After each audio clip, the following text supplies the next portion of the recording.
vamos então falar de três operadores que nós chamamos diferenciais, que é o gradiente, o rotacional e a divergência, e que, apesar de serem diferenciais, têm mais importância na parte do cálculo integral do que na parte do cálculo diferencial. Porquê o nome? Portanto, o ser diferencial vem do nome de se definir, portanto, para já, podemos já esquematizar que fazemos gradientes de funções escalares, portanto, funções, neste caso vamos nos limitar ao R3, mas o gradiente, alguns dos operadores até se generalizam bem para mais dimensões, mas vamos nos focar no R3.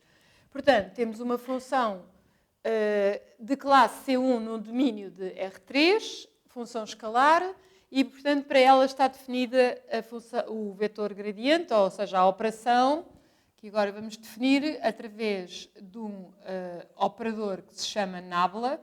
Portanto, este símbolo com o delta invertido e uma seta por cima tem dois nomes, pode-se chamar del ou nabla, e, portanto, uma das notações conhecidas para gradiente ou grade de f é nabla f.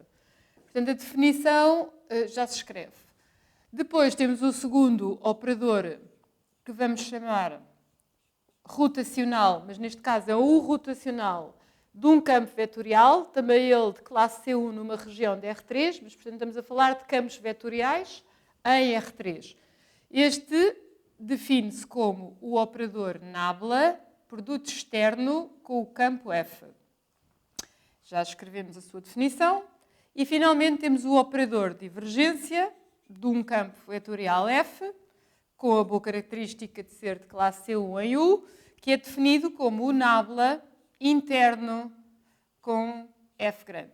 Portanto, três operadores que vão estar definidos através deste, chama-se operador nabla, que se pode escrever na forma convencional como o operador que deriva em ordem a x, deriva em ordem a y e deriva em ordem a z. Portanto, se calhar numa notação menos convencional, mas na notação mais convencional será d dx, d dy, d dz. E esta é a notação que temos vindo a usar mais vezes nos módulos e, portanto, vamos continuar com esta. Portanto, o que é que significa, então, o nabla aplicado a f? É simplesmente escrever o vetor d1 com coordenadas d1 de f, derivada em ordem a x de f, derivada em ordem a y, derivada em ordem a z. Neste caso agora é que temos o produto externo. Portanto, temos o produto externo, será o operador nabla, d1, d2, d3, encarado como um vetor de coordenadas d1, d2, d3, produto externo com o vetor do campo, que tem três coordenadas, uma vez que nós estamos a analisar campos em R3. Portanto, agora, a regra do produto externo faz com que, cobrindo a primeira, digamos, as primeiras coordenadas dos dois vetores, ficamos com D2, F3 menos D3, F2. Depois, temos que cobrir as segundas coordenadas e fazer menos o determinante do que sobra, e já agora eu vou escrever na ordem que tem o mais D3, F1 e menos D1, F3. E, finalmente, cobrindo as terceiras coordenadas, fica o determinante da matriz que tem estas entradas, portanto, será D1, F2 menos D2, F1. Portanto, esta é a definição do operador rotacional do campo F. Então, são diferenças, não é, das derivadas parciais das várias coordenadas do campo F. Finalmente, para a definição da divergência, temos o produto interno do operador nabla, que tem as derivadas parciais, com o campo vetorial de três coordenadas, F1, F2, F3, e, portanto, com a nossa notação, isto será o escalar D1, F1, mais D2, F2, mais D3, F3. Portanto, aqui temos um operador que atua sobre uma função escalar, tem como resultado um vetor. Aqui temos um operador que atua sobre um campo, portanto, um operador que atua mediante o produto externo sobre um campo e obtemos um vetor de R3, e aqui atuamos com o operador sobre um campo e obtemos um escalar.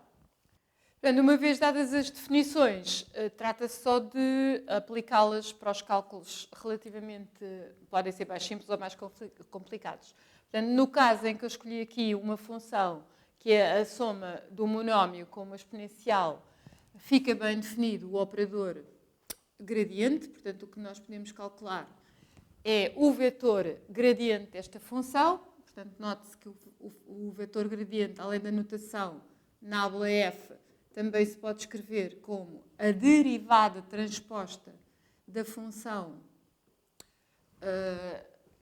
f e tem como resultado um vetor. Portanto, a primeira coordenada é a derivada em ordem a x, portanto, isto fica com a primeira coordenada 2xy mais, portanto, vamos a derivar o monómio em x e agora a exponencial composta com o expoente xyz em x, portanto, aqui fica yz vezes a exponencial de xyz.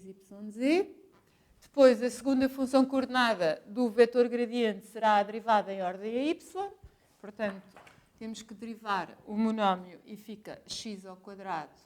A exponencial fica xz vezes a exponencial de xyz.